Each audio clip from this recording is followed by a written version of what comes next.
안녕하세요. 전대환입니다. 전대환의 항암일기 혈액암 투병기 10번째 영상입니다. 어제 월요일이었죠. 8번째 항암 치료를 받고 왔습니다. 어제 아침에 6시쯤에 서울 성모병원에 도착했는데요. 병원을 나설 때가 오후 4시 한 30분쯤이었습니다. 하루 종일 병원에 있었고 굉장히 바쁜 날이었어요. 항암치료 중에 주사바늘을 꽂은 채로 전문 간호사 선생님 방을 찾아가서 한 30분 이상 면담을 했고요.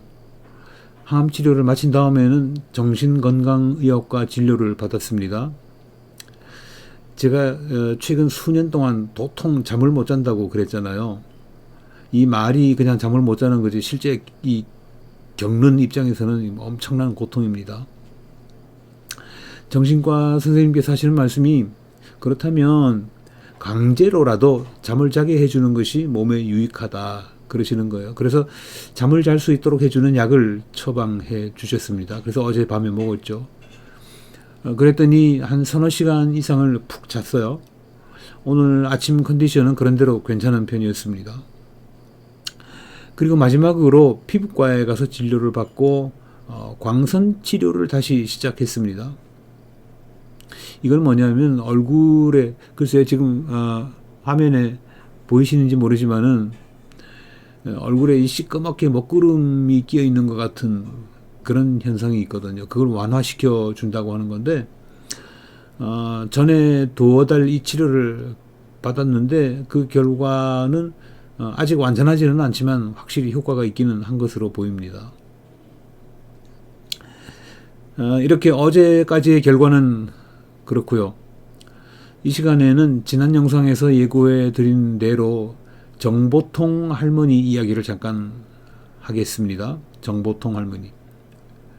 제가 암 진단을 받고 가장 황당했던 거는 이 병이 제가 걸린 이 병에 대한 정보를 찾기 어려웠다는 것입니다. 물론 일반적인 암에 대한 그런 정보는 검색해 보면 우주가 모자랄 정도로 많이 나옵니다. 그 가운데서 이 혈액암 또는 백혈병 이렇게 검색을 해봐도 엄청난 양의 정보가 있습니다. 그런데 제게 주어진 병명인 이 마이코시스 풍고이데스, 다른 말로 하면 세자리 신드롬이라고 하는 이 검색어를 찾아보면 거의 정보가 없어요. 외국 사례들 또는 외국 연구 자료들만 몇 개 보일 뿐입니다. 암에 걸리면 가장 궁금한 게 이거잖아요. 이게 죽을 병인가 나을 병인가. 이거 본인한테는 굉장히 심각합니다. 이게 죽을 병인가 나을 병인가. 그리고 치료 기간은 얼마나 걸릴까. 돈은 얼마나 들까 등등. 고통은 얼마나 심할까. 뭐 이런 것들인데 그런 정보를 거의 찾을 수가 없는 거예요. 사실 그래서 제가 이렇게 영상을 찍어서 올리는 겁니다. 혹시 저하고 비슷한 증상으로 고생하시는 분이 계시다면 조금이라도 참고가 되면 좋겠다. 그런 마음으로 말이죠. 이 엄살을 부리는 것 같아서 좀 죄송합니다만 이렇게 영상을 찍고 편집을 해서 유튜브에 올리고 뭐 이렇게 하는 일이 별거 아닌 것처럼 보일 수도 있지만 이 명색이 암 환자잖아요. 이게 결코 간단한 일이 아닙니다. 뭐 제가 앓는 암 증상은 진통제로 통증을 달래가면서 고통 속을 헤매는 그런 거는 아닙니다. 저한테 가장 큰 문제는 잠을 못 자는 거예요. 그게 2년이 다 돼 가니까 이렇게 한번 생각을 해 보시죠. 만약에 여러분이 2박 3일 동안 꼬박 잠을 못 잤다. 꼬박 밤을 새웠다. 그런 상태라고 할 때 그런 상태의 여러분에게 과연 쉬운 일이 있겠습니까? 아무리 간단한 일이라고 할지라도 만사가 귀찮을 거 아니에요. 아무것도 하기 싫을 겁니다. 다시 말씀드리지만 저도요. 이 겉으로 표만 내지 않을 뿐 그냥 깡으로 버티고 있는 중입니다.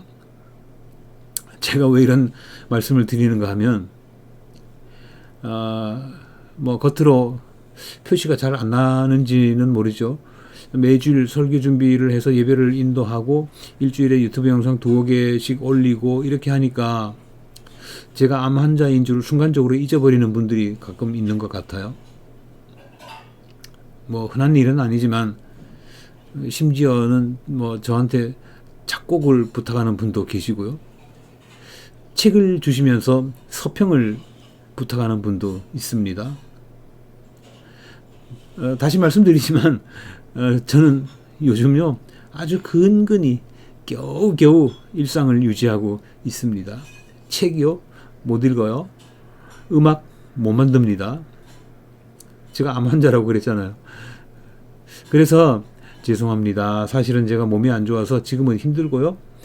몸이 좀 낫거든 그때 한번 해보겠습니다. 이렇게 정중히 사정을 말씀드렸습니다.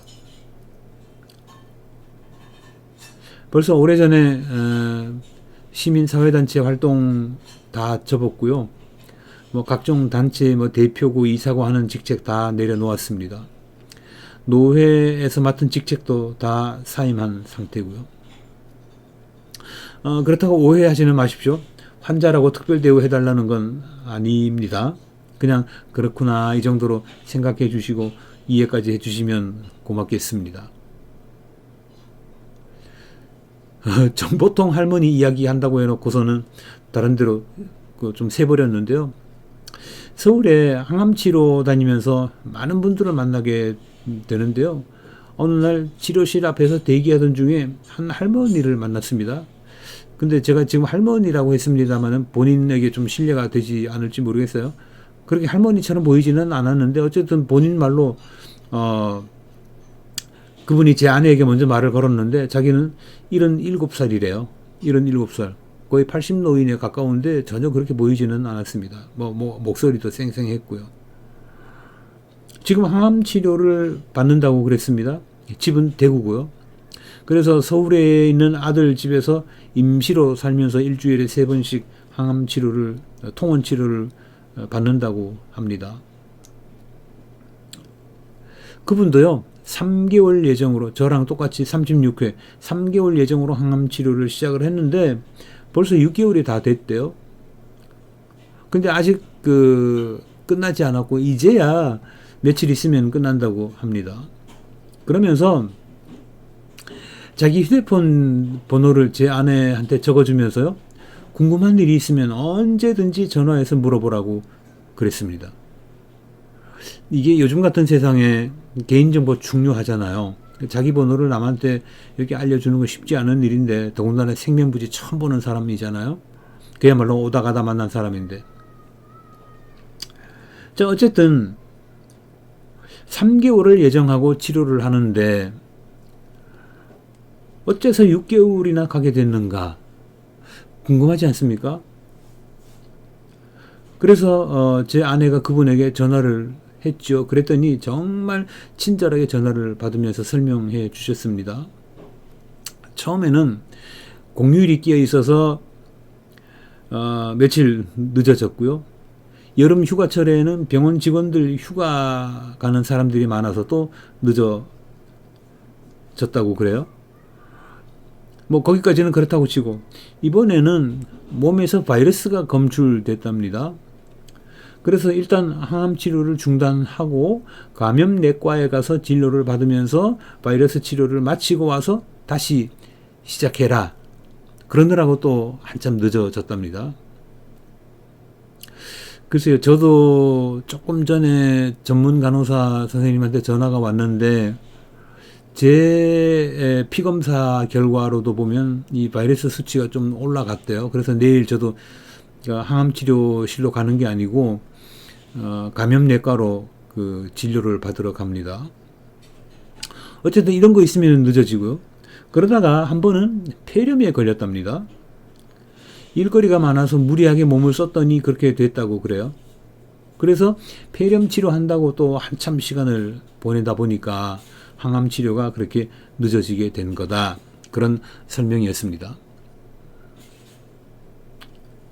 뭐 제가 듣기로도 항암 치료 예정된 시간에 다 마쳤다. 그런 경우는 거의 없었다고 들었습니다. 왜 그랬을까 궁금했었는데 그 궁금증이 이분을 통해서 완전히 해소되었습니다. 그렇다면 나도 총 36회 중에 이제 8회까지 마쳤는데요. 저도 몇 달 늦어지지 않을까 조금 걱정이 되기는 합니다만, 특별한 부작용 없이 예정된 시간 안에 마치면 땡큐고, 그런 뭐 늦어지면 또 늦어지는 대로 받아들여야죠. 어쩌겠습니까? 그래서 요즘 몸을 아주 조심합니다. 무리하게 몸 쓰지 않으려고 애를 쓰고요. 조금만 피곤한 일인 것 같으면 조심을 합니다. 그리고 세균에 감염되는 걸 막기 위해서 개인위생 그리고 음식에도 각별히 주의하고 있고요. 어쨌든 저는 그 할머니가 얼마나 고마운지 모릅니다. 항암 치료 받는다고 본인도 힘들 텐데 전화번호까지 알려주면서 궁금한 거 물어보라고 하시니까 정말 친절한 분이라고 생각합니다. 그 할머니 말씀은 자기가 처음에 암 진단을 받고 항암 치료를 시작할 때 어디 가서 물어볼 데가 없어서 얼마나 깝깝했는지 얼마나 두려웠는지 모른다고 그래요. 그래서 자신이 알고 있는 정보를 어떻게든 좀 나누어야 되겠다. 그러던 차에 저한테까지 소중한 정보를 나누어 주시게 된 겁니다. 참 훌륭한 분이라고 생각합니다.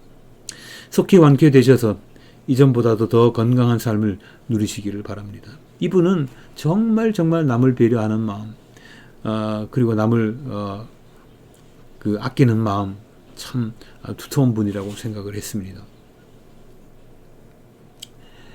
한번 갔던 길을 다시 가는 사람한테는 아무것도 아닌 정보일지 몰라도요, 그게 초행길인 사람에게는, 처음 그 길을 가는 사람에게는 엄청나게 중요한 정보일 수 있습니다. 제가 이 영상에서 말씀드리는 정보도 비록 사소한 것일 수도 있지만 누군가에게는 요긴한 정보가 되기를 바라는 마음으로 오늘도 영상을 만들어서 올립니다. 오늘 여기까지 하겠습니다. 고맙습니다. 언제나 건강하고 행복하게 지내십시오.